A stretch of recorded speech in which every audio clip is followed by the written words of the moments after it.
ఒక్కసారిగా జన సైనికుల్లో జోష్ వచ్చింది, పవన్ కళ్యాణ్లో ఊపు వచ్చింది. దానికి కారణం ఏంటి అంటే తెలుగుదేశం పార్టీ తీసుకున్న నిర్ణయం, 2 స్థానాల్లో అభ్యర్థుల్ని ప్రకటించేసుకోవడం. నిన్న మొన్నటి వరకు టీడీపీ ఏం చేసినా మౌనంగా ఉంటున్నారు పవన్ కళ్యాణ్ గారు. టీడీపీ ఎన్ని ఇస్తే అన్ని, 10 ఇస్తే 10, 12 ఇస్తే 12 సీట్లు తీసుకొని కామ్గా కూర్చుంటారు అనుకుంటే ఒక్కసారిగా ఆయన తిరుగుబాటు జెండా ఎగరవేశారు. పొత్తు విచ్ఛిన్నం అవుతుందా లేదా అనేది ఒక డౌటు, కానీ ఏదో 10 పరకో ఇచ్చి సైలెంట్గా కూర్చోమంటే మాత్రం అందుకు సిద్ధంగా లేను అనే సంకేతం అయితే ఇచ్చారు. ఇది ఎంతవరకు ఈ మాట మీద స్టాండ్ అయి ఉంటారు పవన్ కళ్యాణ్ గారు, లేదంటే మళ్ళీ ఎన్నికలు దగ్గర పడిన తర్వాత మనకు ఆ పరిస్థితి లేదు, తప్పదు, ఒక్క కాంప్రమైజ్ అయిపోదాం అనే ఆలోచన ఏమైనా చేస్తారు? ఇది అంశం మీద చర్చించే ప్రయత్నం చేద్దాం. సరే, 1/3 అనే ఆలోచన ఇప్పుడుకిప్పుడు వచ్చిందా? అంటే ఈ మధ్య కాలంలో కాపు సామాజిక వర్గాల నుంచి వచ్చిన తిరుగుబాటు కానీ, కొంతమంది కాపు కుల నాయకులు కూడా పవన్ కళ్యాణ్ గారు చెప్పారు అనేది, మనకి ఇన్ని సీట్లు కావాలి, ఇన్ని అడగండి అనేది ఇప్పుడు అనుకున్నదా, లేదంటే ముందు నుంచి ఆయన మనసులో ఉండి ఆలస్యంగా టీడీపీ తీసుకుంటున్న నిర్ణయాలు నచ్చక ఈరోజు బరస్ట్ అయ్యారు? వాళ్ళందరూ అయితే 50% అడగమన్నారు కదా. అబ్బో, 50% రాజ్య అధికారం కూడా అడగమన్నారు. ఈ మధ్యనకి కొంచెం తగ్గించారు. అంటే పొత్తు ప్రకటించక ముందు కూడా కొంతమంది కాపు పెద్దలతో కూర్చున్నట్టు 50 స్థానాల వరకు అడుగుదాం అనే ఆలోచన చేశారు నుంచి. వాళ్ళు 50% పవర్, 50% సీట్లు అని చెప్తున్నారు. మొదలుగా పద్మనాభం లాంటి వాళ్ళు, హరిరామ్ జోగయ్య కూడా అంతకుముందు రాసింది అదే కదా, 85 స్థానాలు చెయ్యి, 87 అనినే కదా చెప్పింది ఆయన కూడా. కాబట్టి వాళ్ళు ఫ్రమ్ ద బిగినింగ్ 50-50 అని చెప్తున్నారు. ఈ మధ్యనకి ఇంకా ఈయన సర్దుకుపోతున్నాడు కాబట్టి ఈయన 15కు 20 సర్దుకుపోతాడని ఈ మధ్యన కాపు సంఘాలంటూ కొంతమంది కూర్చుని వీళ్ళు 60 అన్నాడు అని చెప్తున్నారు. అంటే మొదటి నుంచి ఈ మాట అనేవారు, గౌరవప్రదమైన పొత్తు, గౌరవప్రదం అంటే ఈయన మనసులో గౌరవప్రదం అంటే 1/3 అనేనా? అంతే కదా. అది మరి అది ఇప్పుడు అంటే ఎందుకు అది ఇన్ని రోజులు ఇన్నిసార్లు చంద్రబాబు గారిని కలిశారు, లోకేష్ ని కలిశారు, మొన్న నవశక్తి దాంతో పెద్ద మీటింగ్ పెట్టారు, ఇవాళ ముగింపు సభలో, ఎక్కడ ఎందుకు మాట్లాడలేదు? వాళ్ళకి చెప్పుంటారు, మనకి చెప్పలేదు అంతే. ఎందుకంటే వాళ్ళకి ఆ ముక్క చెప్పిన తర్వాత అక్కడ ఇతను ఏంటంటే పొత్తు ధర్మంలో ఓ రకంగా విపరీతమైనటువంటి రెస్పెక్ట్ తెలుగుదేశానికి ఇచ్చాడు. ఇతను ఎక్కడ తెలుగుదేశాన్ని డిఫేమ్ చేయలేదు, పైగా తను తిట్టించుకున్నాడు అందరితో. మనమైనా తిట్టుకున్నాం కదా, ఏంద్రబాబు ఎవడైనా పార్టీ అన్నటువంటి వాడు నువ్వు గనక నేను చెప్పినట్టు వినకపోతే తెలుగుదేశంగా తిడతే గనక నిన్ను వైసీపీ ముద్రేస్తాను, వైసీపీ కోవట్ అంటాను, ఇట్లాంటి మాటలు ఏంటని అనుకున్నావా లేదా? ఎందుకంటే ఏ నాయకుడు తన పార్టీని ఇంతకుముందు బీజేపీ చేసింది, కమ్యూనిస్టులు చేశారు, శాంతం బానిసలాగా మార్చేస్తున్నాడు అన్నంత చిరాకు పుట్టింది. అంటే ఒక నాయకుడిగా మనం ఎప్పుడు అట్లా చూడం. అది ఈవెన్ బీజేపీ అయినా, హరిబాబు లాంటోడైనా సరే అది ఎట్ట చేస్తావు ఇది ఎట్ట చేస్తావు అని అడిగారు తప్పించి, పొత్తుల్లో ఖచ్చితంగా పొత్తుకు బాగానే ఉన్నారు, కానీ అవి అడుగుతా కావాల్సింది తీసుకునే ప్రయత్నం చేస్తారు. కానీ ఈయనేంద్ర శాంతం అసలు వాళ్ళు ఇచ్చింది తీసుకుందాం అన్నట్టున్నాడు అనేటువంటి స్టేజ్లో వెళ్ళింది.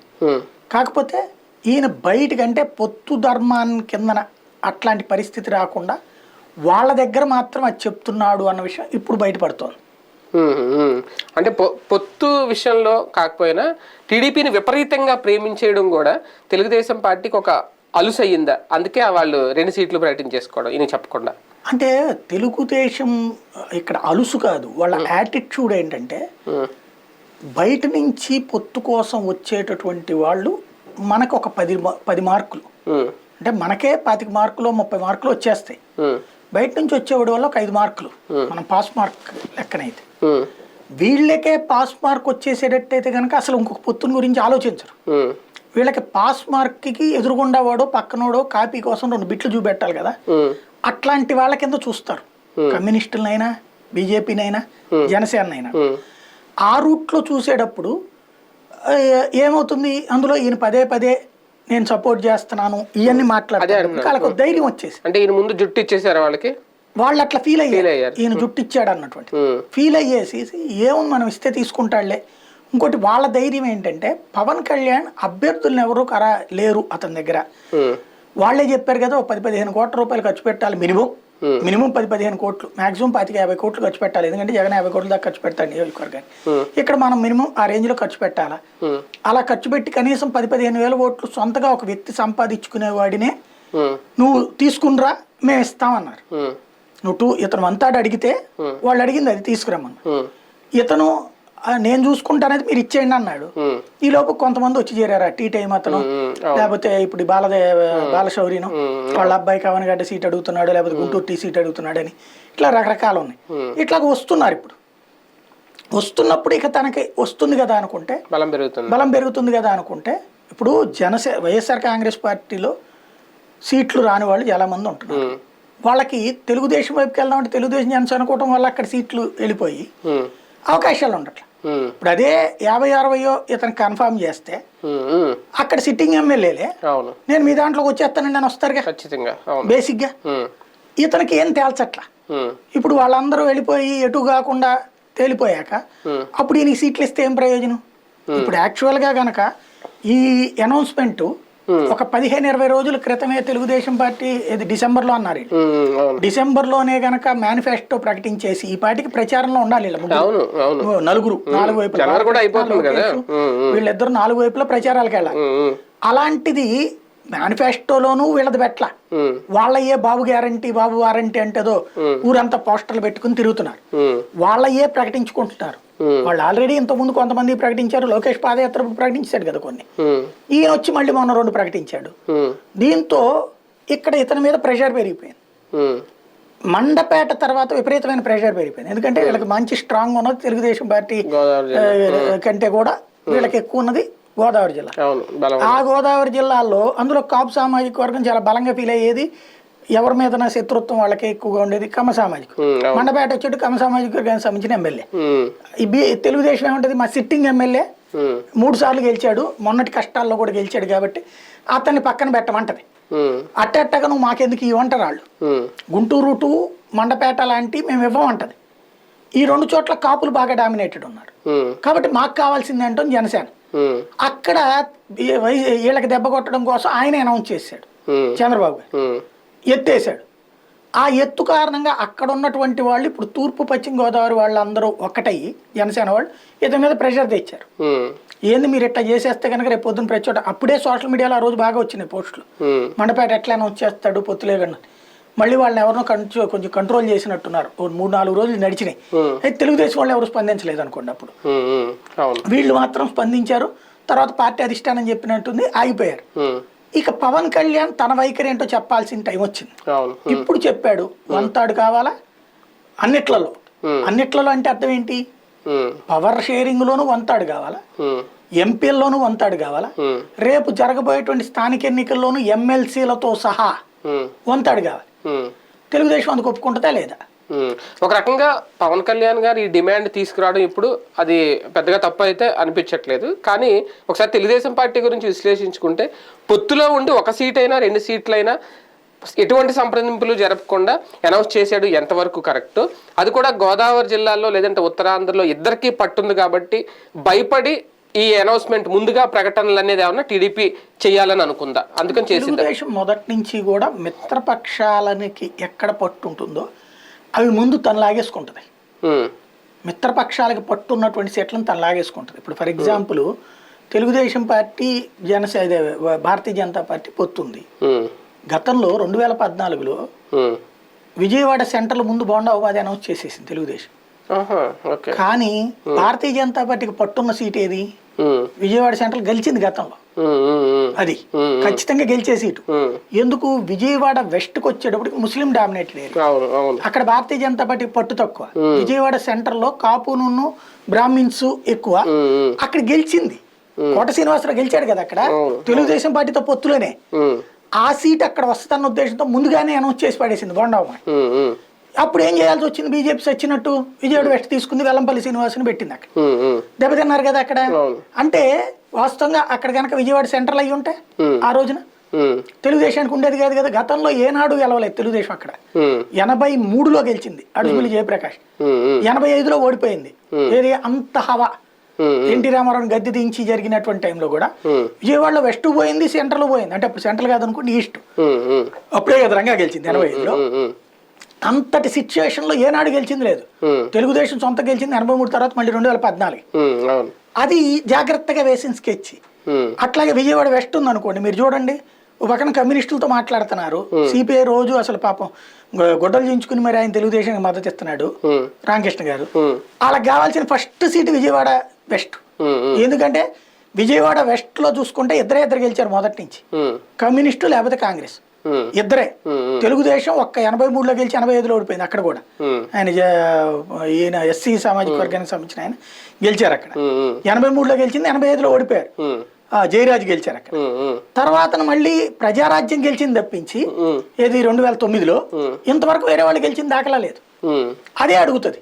ప్లస్ జనసేన కూడా విజయవాడ వెస్టే అడుగుతుంది. అక్కడ ఏం చేస్తుంది, వీళ్ళతో గొడవ పెట్టిస్తుంది. ఎవరో బుద్ధ వెంకన్న నాగుల మేర వీళ్ళతో గొడవలు పెట్టిస్తుంది. అంటే పొత్తు కావాలి, అవతల ఓట్లు కావాలి, అవతల వాళ్ళకి వీళ్ళకి బలం లేని సీట్లు అవతల వాళ్ళకి ఇచ్చేయాలి, వీళ్ళకి బలమైన సీట్లు వీళ్ళే తీసుకోవాలి. అంటే పొత్తు కావాలి, ప్రయోజనం అంతా తామే పొందాలి అన్నటువంటి రూట్లో తెలుగుదేశం ఫ్రమ్ ద బిగినింగ్ కమ్యూనిస్టులతో అంతే ఉంటుంది, భారతీయ జనతా పార్టీతో అంతే ఉంటుంది, పవన్ కళ్యాణ్తో కూడా అదే స్కెచ్ చేసింది. కాకపోతే ఇతను ఎదురు తిరుగుతాడు అనుకోలేదు. చంద్రబాబు గారికి టీడీపీకి ఒక వార్నింగ్ ఇస్తున్నారా? నిజంగా పొత్తు ధర్మం గురించే మాట్లాడే అర్హత పవన్ కళ్యాణ్ గారికి ఉందా? ఎందుకు ఈ మాట అంటున్నానంటే మొన్నటి వరకు ఏంటి, ఇప్పటివరకు కూడా బీజేపీతో పొత్తులు ఉన్నారు. మధ్యలో 2-3 ఉప ఎన్నికలు వచ్చినాయి. ఒకటి 2 ఎన్నికల్లో అసలు అభ్యర్థిని పెట్టట్లేదు, నేను డ్రాప్ అయిపోతున్నాను ముందుగిని ప్రకటించేశారు. తర్వాత సోమవీరాజు గారు అభ్యర్థిని ప్రకటించి వాళ్ళు ఎన్నికల బరిలో దిగి 25,000 ఎంతో ఓట్లు కూడా తెచ్చుకుంది. అక్కడ పాటించని పొత్తు ధర్మం ఇప్పుడు ఇక్కడ చంద్రబాబు గారి విషయంలో ధర్మం పాటించాలన్న ఆలోచన ఎందుకు వచ్చింది? మీరన్న పదం అయితే కరెక్ట్. పొత్తు ధర్మాల గురించి పొత్తు ధర్మం అన్నారు కాబట్టి కరెక్ట్, నో డౌట్ అందులో. ఎందుకంటే ఆయన ఆ ధర్మాన్ని పాటించలేదు, కానీ వీళ్ళని పాటించాలని కోరుకుంటున్నాడు. కాబట్టి తెలుగుదేశంతో అయితే పొత్తు ధర్మం బాగా పాటించాడు ఆయన. ఫ్రమ్ ద బిగినింగ్ తెలుగుదేశానికి పూర్తిగా లాయల్టీ చూపెట్టి ఎక్కడా కూడా డ్రాప్ అవ్వకుండా చేసుకొచ్చాడు ఆయన. కాబట్టి పొత్తు ధర్మం తెలుగుదేశంతో పాటించాడు. అది ధర్మం కాదేమో, ప్రేమేమో. టీడీపీ మీద ఉన్న ప్రేమ, బాబు గారి మీద ఉన్న ప్రేమ, లేదంటే అవసరం. ఆయన అవసరం తెలుగుదేశానికి ఇంతో అవసరం కాబట్టినే కదా. భారతీయ జనతా పార్టీతో వచ్చేటప్పటికి ఇక్కడ డామినేటింగ్ రోల్, ఇక్కడ వెరీ సింపుల్ లాజిక్ ఏంటంటే బీజేపీ జనసేనలో జనసేన డామినేటింగ్ రోల్ చూస్తుంది. ఎందుకని, వాళ్ళకంటే మా ఓట్లు ఎక్కువ అని. తెలుగుదేశం జనసేన పొత్తులో తెలుగుదేశం డామినేటింగ్ రోల్ పోషిస్తుంది. ఎందుకు, మీరు మాకంటే తక్కువ కదా. డామినేషన్ నేను అంగీకరించాను, నాకు ఇక్కడ డామినేషన్ కావాలి, అక్కడ డామినేషన్ కావాలని కోరుకుంటాడు ఆయన. ఆ డామినేషన్ ఇక్కడ టీడీపీ కూడా అంగీకరించట్లేదు కదా. ఈయన డామినేషన్ అలా చూసుకుంటే పార్టీ ఏదైనా ఎక్కడ ఎవరు డామినేషన్ ఉన్నా పొత్తు ధర్మమే కదా. నేను అనేది ఎక్కడైనా ఆయన పాటించి వీళ్ళని పాటించమని లేదని అడిగితే తప్పు లేదు. అంటే అది బీజేపీ వాళ్ళు అంటలేదుగా. అదేలేండి, వాళ్ళ కాబట్టి ఆయన అదృష్టం. వాళ్ళు అనట్లేదు, వాళ్ళు ఏది క్లెయిమ్ చేసుకోరు. ఇప్పుడు ఢిల్లీ వెళ్ళబోతున్నారు పవన్ కళ్యాణ్ గారు అనేది. బీజేపీ జనసేన పొత్తు గురించి తేల్చుకుంటారా, లేదంటే టీడీపీతో మీరు కలిసి వస్తారా, లేదా మాతో పొత్తు పెట్టుకుంటారా, దాని గురించి తేల్చుకుంటారా? అదే జరుగుతుందేమో అనుకుంటున్నా. అంటే తెలుగుదేశం పార్టీ కనుక ఈ లోపు తేల్చేసి వంతాడిస్తానంటే బీజేపీతో తేల్చుకుంటారు. లేదు అనుకోండి తెలుగుదేశంతో తేల్చుకుంటారు అప్పుడు బీజేపీతో కలిసి. అంటే ఇప్పుడు అంత అత్యవసరంగా తేల్చేసుకోవాల్సిన అవసరం ఎందుకు, అంత సమయం ఎందుకు ఆసనం అయిపోయింది? ఇంకో 25 ఏళ్ళు అయిన తర్వాత చేస్తే ఏం ప్రయోగం? అంటే ఇన్ని రోజులు కామ్గా ఊరుకున్నారు కదా, ఈ 2 సీట్లు ప్రకటించడం వల్ల ఈయనకి ఇంత ఆవేశం ఆగ్రహం వచ్చిందా? దగ్గరికి ఎలక్షన్ నోటిఫికేషన్ దగ్గరకు వచ్చేస్తుంది కదా. ఇప్పుడు 27 వచ్చేసింది, 26 వచ్చేసింది, ఇంకేముంది, ఫిబ్రవరి ఎండింగ్ కల్లా నోటిఫికేషన్ వద్ది, ఏప్రిల్లో ఎన్నికలు, మార్చిలో నామినేషన్, ఇంకెప్పుడు తెలుసు. సరిగ్గా మొన్న 4 రోజుల క్రితం అనుకుంటా, 4-5 రోజులు మనం కూడా మొన్న 2.2లో మాట్లాడుకున్నాం. నాదెండ్ల మనోహర్ గారు ప్రకటన చేశారు, ఈ నెలాఖరుతో సర్దుబాటు అయిపోతుంది, ఫిబ్రవరి మొదటి వారంలో మేము ప్రకటించేస్తాం అనేది. ఆ సర్దుబాటుకు ముందే ఈ 2 సీట్లు ప్రకటించేసుకున్నారు. కావాలంటే ఒకసారి చంద్రబాబు గారితో మళ్ళీ కూర్చోవచ్చు, ఇన్నిసార్లు భేటీ అయ్యారు, పవన్ కళ్యాణ్ గారు మాట్లాడచ్చు. అలా కాకుండా ఇప్పుడు బయటికి రావడం, ఓపెన్గా ఈ స్టేట్మెంట్ ఇవ్వడం, ఏంటి దీని వెనక రాజకీయం? చంద్రబాబు గారు అది ప్రకటించేశాక నేను అనివార్య పరిస్థితుల్లో ప్రకటించేశానయ్యా, ఏమనుకోబాకని ఈయనకి ఏమైనా ఫోన్ చేసి ఉంటే ఇగో సాటిస్ఫై అయ్యేదేమో. ఆయన మాట అనలేదుగా, ప్రకటించుకుంటూ వెళ్ళిపోతున్నాడు. దానికి తోడు ముఖ్యమంత్రి పదవి ఉండదని చెప్పేసి లోకేష్ ప్రకటించేశాడు. ఇక్కడ లోకల్ గా ఇతని మీద ప్రెషర్ పెరిగిపోతుంది కాపు సామాజిక వర్గం. ఇది తేడా వస్తే కనుక రేపు పొద్దున కాపులు ఎదురు తిరుగుతారు కూడా, పవన్ కళ్యాణ్ కూడా తిడతారు. పొత్తు విచ్ఛిన్నానికి దారి తీసే ప్రక్రియ ఇది అంత ఉండదా? అది చంద్రబాబు మీద ఆధారపడి ఉంటుంది. కనీసం 50 స్థానాలు ఇవ్వకపోతే పొత్తు విచ్ఛిన్నం అవుతుంది. కానీ ఎందుకంటే ఆయన ఇందాక ఆ మాట కూడా అన్నారు, పొత్తు విచ్ఛిన్నం చేసుకోవడం ఎంతసేపు, కానీ నేను సమయం పాటిస్తున్నాను. కాబట్టి 50 స్థానాలు మినిమం ఇచ్చి ముఖ్యమంత్రి పదవి 1.5 ఏడాదన్నా ఇస్తానంటే పొత్తుకు ప్రాబ్లం ఉండదు. ఇవ్వకపోతే ఇప్పుడు సర్దుకుపోతే అంగీకరించే పరిస్థితి జనసేన కార్యకర్తలు ఉండదు. ఇంత దాకా వచ్చాక అవును. ఇప్పుడు పవన్ కళ్యాణ్ ఈ మాటలు మాట్లాడాక ఇప్పుడు గనక లేదు కాదు కూడదు అంటే పవన్ కళ్యాణ్ రేపు పొద్దున 15కో 20కో 25కో కమిట్ అయితే వీళ్ళు ఒప్పుకోరు ఇప్పుడు. అవును, ఒక రకంగా గెలుపు ధీమా ఏమన్నా పెరిగిందా పవన్ కళ్యాణ్ గారిలో? అంటే నేను అనుకోవడం ఈ మధ్య జరిగిన వీటి వల్ల అదేం కాదు, భారతీయ జనతా పార్టీ బలోపేతమైంది బాగా. ఇప్పుడు నెగిటివ్ ఎంత చేసినా కూడా నడుస్తోంది. దేశవ్యాప్తంగా బీజేపీ గెలుస్తున్నది జనంలో ఒక నమ్మకం వచ్చింది. తెలుగుదేశం పార్టీకి జనసేన లేకపోతే అది గెలవలేదు అన్నటువంటిది గ్యారంటీ వచ్చింది. ఇప్పుడు ఆయన ఒక 25 సీట్ అంటే నేను అనుకోవడం అయితే ఓ 15, 20, 25 ఇస్తాడు అనుకుందాం. 25లో వీళ్ళు 15 గెలవడం అంతే కదా. అదే భారతీయ జనతా పార్టీతో పొత్తు పెట్టుకుంటే బీజేపీ వాళ్ళు ఒక 50 సీట్లో పోటీ చేస్తారు, ఈ 125లో చేస్తాడు. ఈయనకి 15 గెలుస్తాడు, 15 గెలుస్తాడు. అప్పుడు దాంతో పొత్తు పెట్టుకుని వాళ్ళని గెలిపించి ఈయన 15 తీసుకోవడం కంటే అదే వీళ్ళతోనే పొత్తు పెట్టుకుంటే సెంటర్లో రేపు పొద్దున పవర్ కూడా ఇస్తారు ఇతనికి. అంతే కదా, సెంటర్ లో పవర్ కూడా ఇస్తారు, కేంద్ర మంత్రి 1-2 ఇస్తారు, కథ నడుచుద్ది. పార్లమెంట్ సీట్లు కూడా 10 పోటీ చేయొచ్చు బీజేపీ వాళ్ళు, వాళ్ళు 15 పోటీ చేయొచ్చు. బీజేపీతోనే ఉంటే 50-50 వస్తాయా? ఒకవేళ ఎక్కువ ఇవ్వచ్చేమో, 60-40 ఇవ్వచ్చేమో. అంటే 60% నువ్వే తీసుకో పవన్ కళ్యాణ్ అని చెప్పినే చెప్పచ్చు. ఏముంది, 1/3 అనేది ఈ నోటి నుంచి వచ్చేసింది చాలా రోజుల తర్వాత. రేపొద్దున్న కాంప్రమైజ్ అవ్వడం, వెనక్కి తగ్గడం ఏమైనా జరుగుద్దా? లేదు అదే దాని మీద ఉండుంటే పొత్తు తెగదెంపులు ఖాయమని అనుకోవాలి. నేను అనుకోవడం 45-50 దగ్గర కన్నా తెగకపోతే తిరుగుబాటు కార్యకర్తలోనే వస్తుంది. 15, 20, 25 తీసుకుంటే కాపు సామాజిక వర్గంలో విపరీతమైన అలజడి వస్తుంది. ముఖ్యమంత్రి పదవి షేరింగ్ అది కూడా మేనిఫెస్టోని పెట్టమని చెప్తున్నాడు అటైనా. అందుకు సిద్ధపడి అది కూడా ఫస్ట్ 1.5 ఏడాది తనకి అన్నటువంటి, అందుకు అంగీకరించకపోతే రివర్స్ అవుతుంది. ఇప్పటివరకు కొంతమంది ఈ పొత్తునైతే వ్యతిరేకించారు. జనసేన, టీడీపీ, జనసేనలోనే చాలా మంది బయటకు వచ్చారు సోషల్ మీడియాలో. ఇప్పుడు చాలా మంది మళ్ళీ యాక్టివ్ అవుతున్నారు, జోష్ ఫీల్ అవుతున్నారు. ఎందుకంటే ఈ ప్రకటన చేసిన తర్వాత రేపు పొద్దున మళ్ళీ నాన్న డ్రాప్ అయితే అది భారీ దెబ్బ అవుదా? అనవసరంగా వాళ్ళే తిరగబడతారు. ఇప్పుడు ఇది అయ్యాక ఖచ్చితంగా దాంట్లో ఒక 5-10 అటు ఇటు పోతే పట్టించుకోరు. అదేలే, అలా 50 వరకు అయినా అదే 58 రావాలి, ఒక ఏడాదన్నా సీఎం ఉండాలి. లేదు అనుకుంటే మాత్రం తిరుగుబాటు జనసేనలో వస్తుంది ఈ దఫా. అంటే ఇప్పుడు బంతి టీడీపీ కోర్టులో ఉందా? అంతే, విసిరి వదిలేశారు. చంద్రబాబు గారి కోర్టులో ఉంది. ఆయన ఏం చేయాలో ఆయన ఏ గేమ్ ఆడతారు చూద్దాం. ఎట్టకేలకు నోరు విప్పారు, ఆయనకు కావాల్సిన సీట్లు అడిగేశారు. 1/3 కావాలి అని పవన్ కళ్యాణ్ గారు. మరి చంద్రబాబు నాయుడు గారు ఏం చేస్తారు? పొత్తు ధర్మం విషయంలో నిజంగా ఇద్దరు ధర్మం పాటిస్తారా? ఈ పొత్తు సజావుగా 2024 ఎన్నికల్లో జనసేన, టీడీపీ కూటమి ఎంతవరకు బరిలోకి దిగుతుంది, లేదంటే విచ్ఛిన్నమయ్యే అవకాశాలు ఏమైనా ఉంటాయా? వేచి చూద్దాం.